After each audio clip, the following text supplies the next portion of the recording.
ইতিহাসের সেরা নির্বাচন হয়েছে, তবে সুষ্ঠু নির্বাচন যে সেরা নির্বাচন, জনগণের ভোটাধিকারের প্রতিফলন, সেই নির্বাচনটা হয়নি। নির্বাচনে হৈহাঙ্গামা কম হয়েছে, তুলনামূলকভাবে এটা গুণগত পরিবর্তন।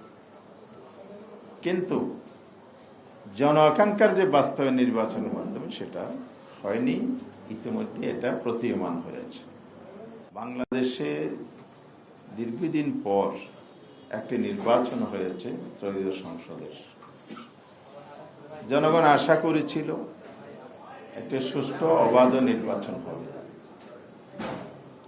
অন্তর্বর্তীকালীন সরকারের মাননীয় প্রধান উপদেষ্টা, নির্বাচনের কমিশন বা প্রধান নির্বাচন কমিশনার সহ সকলেরই সবসময় একটি বক্তব্য আমাদের সামনে এসেছিল, সেটা হচ্ছে ইতিহাসের সেরা নির্বাচন। ইতিহাসের সেরা নির্বাচন হয়েছে, তবে সুষ্ঠু নির্বাচন যে সেরা নির্বাচন, জনগণের ভোটাধিকারের প্রতিফলন, সেই নির্বাচনটা হয়নি। নির্বাচনে হৈহাঙ্গামা কম হয়েছে, তুলনামূলকভাবে এটা গুণগত পরিবর্তন।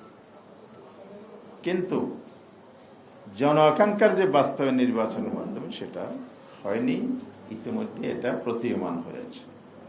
তো আমি বলছিলাম, ত্রয়োদশ জাতীয় সংসদ নির্বাচন যে অনুষ্ঠিত হয়ে গেছে, এই নির্বাচন যে হয়েছে, এই নির্বাচন নিয়ে নানা প্রশ্ন তৈরি হয়েছে, যেটার কিছু জবাব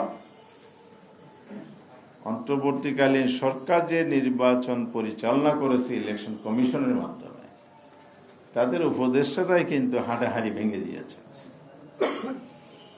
একজনকে তো মন্ত্রী পরিষদে অন্তর্ভুক্ত করেই পরিষ্কার করা হয়েছে যে তারা ইলেকশন ইঞ্জিনের সাথে মূল কারাগারে জড়িত।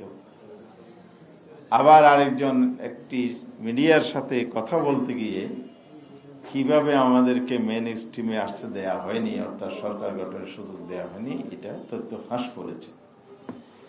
তো যাই হোক, আমি যেটা বলছিলাম, ইলেকশনটা যেভাবে আমরা আশা করেছিলাম, জনগণ আশা করেছিল, সেটা হয়নি। বিশেষ করে রেজাল্টের ক্ষেত্রে সেটা প্রতিফলনটা ঘটে নাই।